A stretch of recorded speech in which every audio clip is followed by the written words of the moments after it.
September 25th, 2022, the Texas Motor Speedway.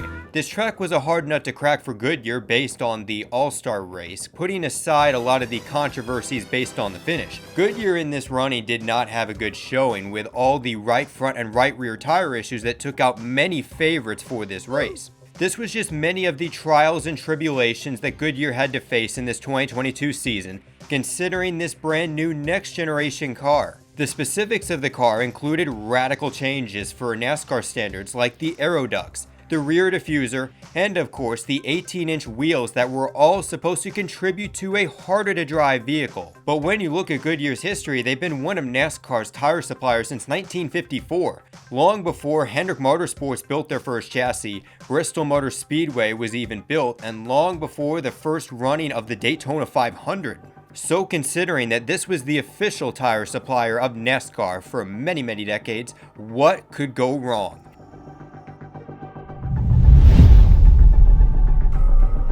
NRF Productions proudly presents Goodyear 2022, a NASCAR Nightmarish Outcome.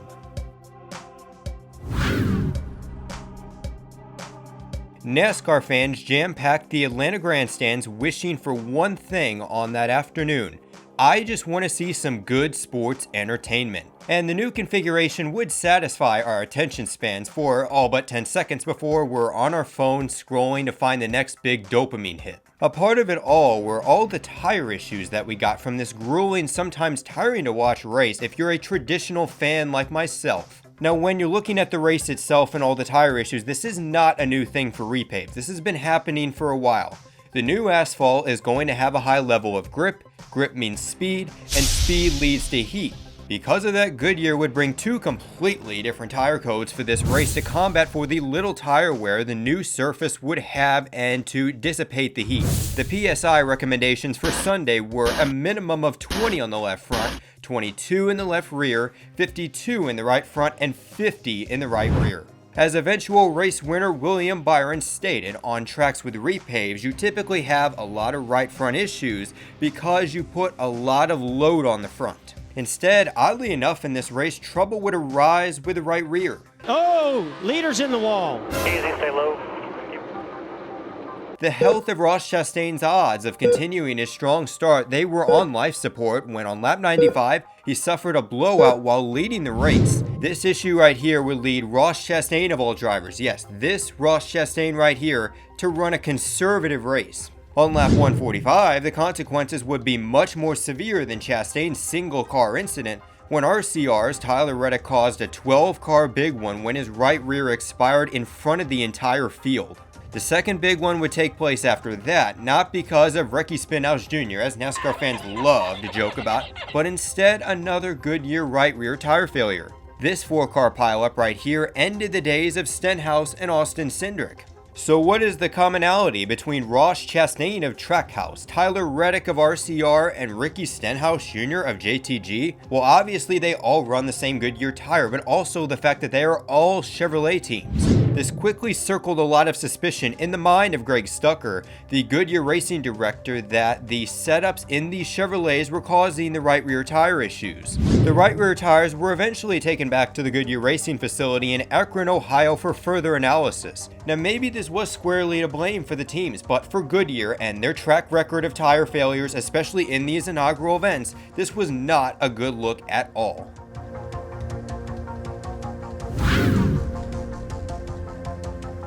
I think it needs to be reinforced enough that Martinsville in April is a complete disaster for the racing product.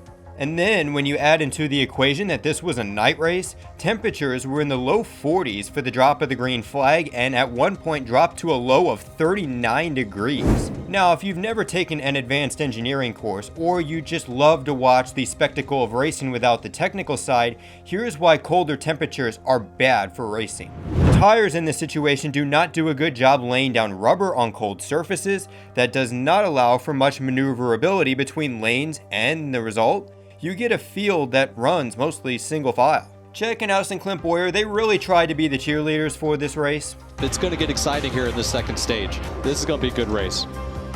What? But this race was already screwed. Now, is it exactly Goodyear's fault when you slice up the pie for this disaster of a Martinsville race? Yes. NASCAR fans, they do not want to see favorites like Martin Truex Jr. have tire issues. However, when you put aside the tire wear and potentially the fact that Goodyear completely botched the tire combinations, I sincerely believe that this was one of the worst stock car short track races ever run. I rest my case when you look at the fact that most of the cars from this race didn't have a scratch on them, and also the fact that there was not a single green flag lead change outside of pit stops. And a lot of that blame definitely goes to the next generation car and how the diffuser and all that is set up, because it did not produce ideal racing, at least in the short track sense. This disaster of a race would prompt Goodyear to schedule a tire test to get things right for the playoff race. Greg Stucker would publicly admit that it would be a tough nut to crack in terms of bringing a better material to a cold racing surface. Combine all those factors and this new next generation car. This is why the Martinsville night race left even a 7-time Cup Championship winning crew chief stunned at just how bad of a racing product we all witnessed on that April evening. It was a little shocking. Maybe it's changed the dynamic a lot more than what we had anticipated when we first rolled in here.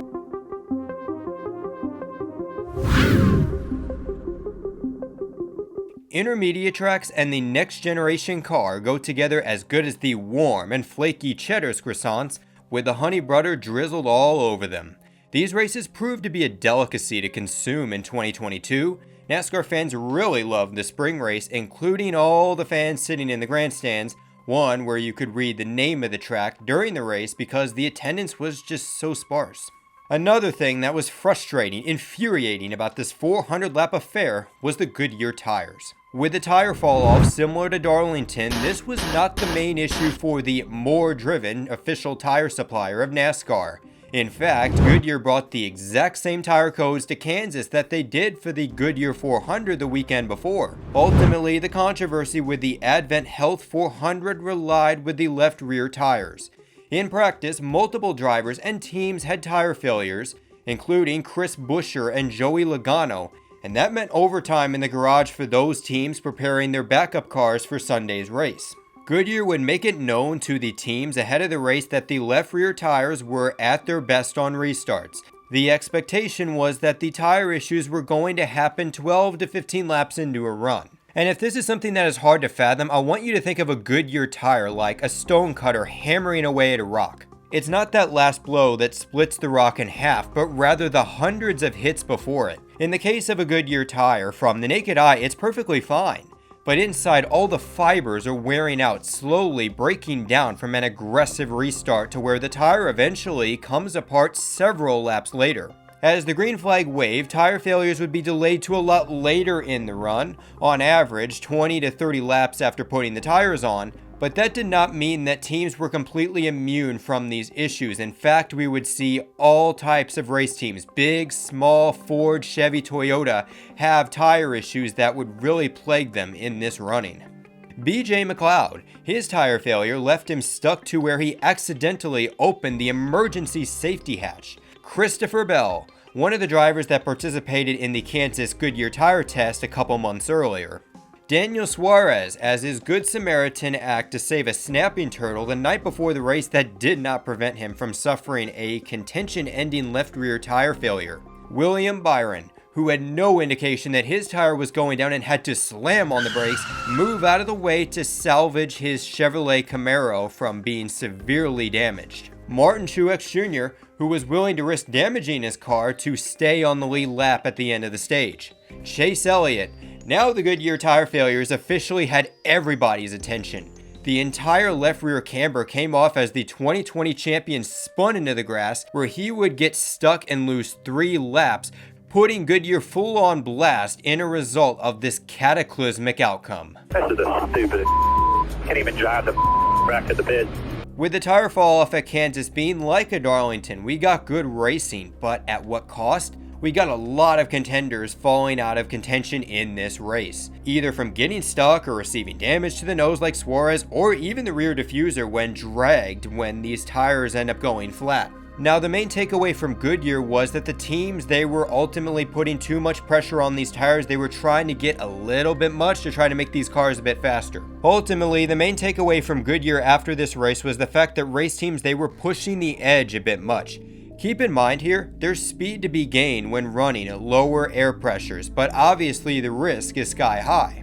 Still, the 19 team and Martin Truex Jr., they confirmed that they changed tires on a green flag stop, meaning that they put more air into the tires to be conservative, especially on a longer run where you're not immediately pushing the issue on a restart to gain as many positions as possible. James Small reiterated on the radio, it was not their problem that the tires went flat.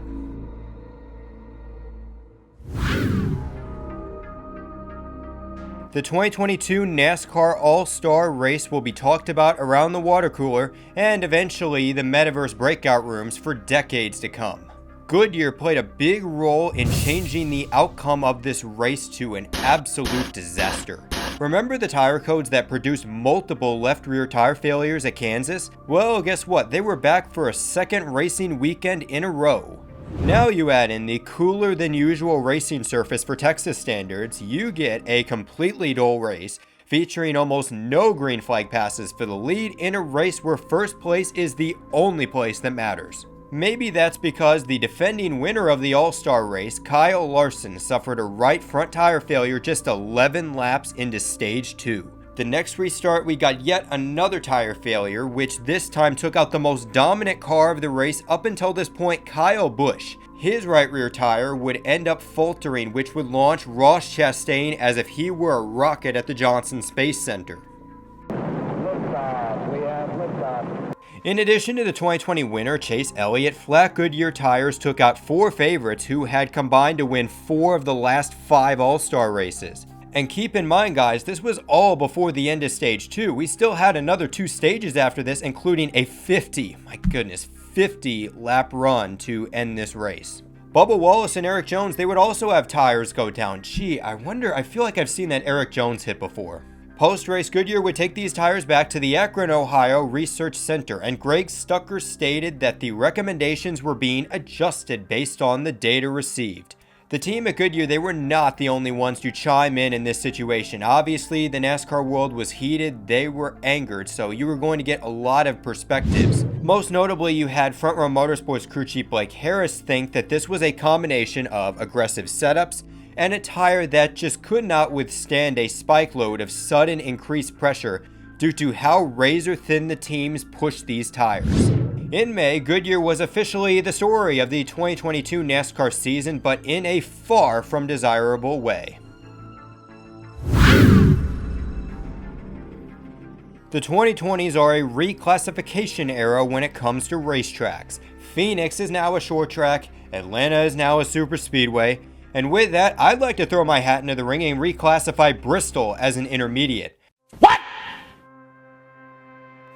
So is this yet another NRF bad take, as NASCAR Twitter would proclaim? Why on earth do I think Bristol is in the category of some of these racetracks? Well, when you look at Goodyear, they classify Bristol more as a Texas, a Charlotte, or a Las Vegas because there's a lot of speed with the high banking, and that creates a lot of load. For this race, Goodyear would roll out a weird tire combination with brand new rights and lefts that ran at Pocono in July.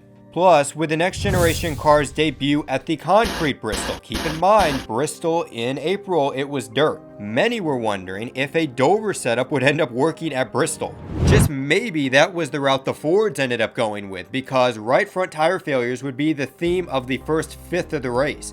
On lap 43, both the 15 and the 21 had right front tire failures. Austin Cindric, who dubbed Bristol as the round of 16 race with the most unknowns, was caught off guard when he, like his Ford teammates, had tire problems despite having a clean first part of the race. Ryan Blaney, at random, would join the group with tire issues of his own. And I'm sure you guys have got to be thinking, that's it, right? Oh no, that was just the first 100 laps. The first Toyota, Denny Hamlin battled underbraking up until he had a tire go down slowly and on the bottom groove. Eric Jones, the first Chevrolet, had a right rear tire go down. Joey Logano had a right front flat, which eventually led to him mysteriously going behind the wall. Coincidentally, the 2 car only needed 1 point to transfer at that point in the race, which Austin Cindric at one point had yet another right front tire going down before he had a timely caution that saved him in the end. The most notable tire failures of this race definitely were the ones of Brad Keselowski and Christopher Bell, as they were both from the lead, and to make matters worse, there were more lead changes due to tire failures than there were green flag passes for the lead that were pure car versus car. Die-hard NASCAR fans were anticipating a typical Saturday night Bristol night race.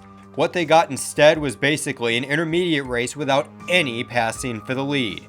There was one segment on the broadcast where they talked about how the 11 had to explore the grooves because of the dirty air. Well, the bottom groove didn't hold up together very well, and that, coupled with a tire fall off, led to a race where you got segments with Chris Buescher and Christopher Bell leading well over 100 laps unchallenged. And with that, you get arguably the worst night race in Bristol history, Goodyear in this case largely contributing to several contenders falling out of the race. Though with how nightmarish this race was, few would say this was the worst of the worst for Goodyear in 2022.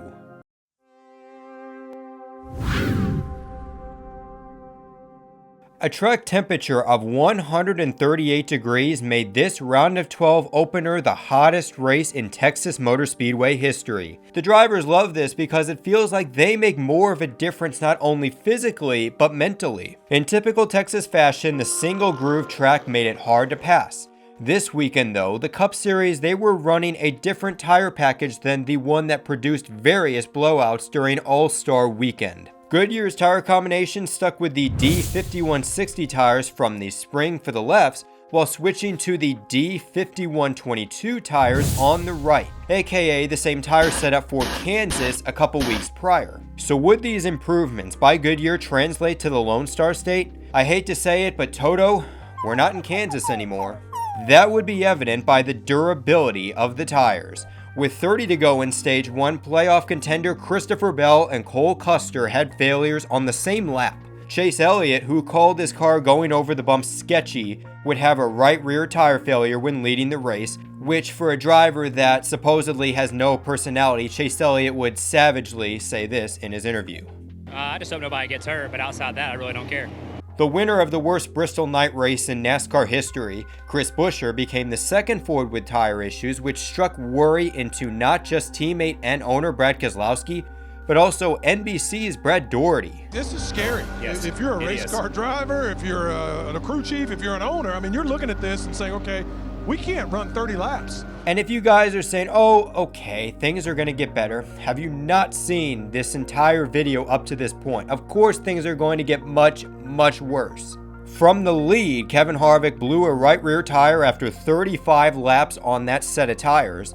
The next restart, guess what? Yet another contender. This time, Martin Truex Jr. suffered a right rear tire issue that retired him from the race. This 500-mile race became one word, and that was survival because of the unpredictability of the Goodyear tires. As Steve Letarte broke down on the broadcast itself, there were two sides to this issue. The idea that the issues were on the teams. If you go fast and try to push the edge, you will blow a tire. The other was that this was all based on luck. Martin Truex Jr. and the 19 team claimed that their tires look good all day, going as far as to say this in his interview.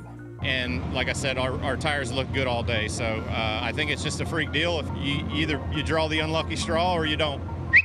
Others in the NASCAR industry publicly called out Goodyear, like Kevin Harvick's crew chief Rodney Childers, or Denny Hamlin, who went scorched earth, went full on blast when it came to Jeff Stucker and Goodyear finally being fed up with his excuses. So was Goodyear expected to be absolutely flawless in this 2022 season, in this next generation era? Absolutely not. I think we all expected some bugs entering this season with the unknowns in the next generation car. However, when it comes to NASCAR fans, that doesn't matter. NASCAR fans, they are passionate in their fandom. They never want to see the best drivers and cars get taken out of the race due to tire failures or have to race safely to avoid the point of disaster.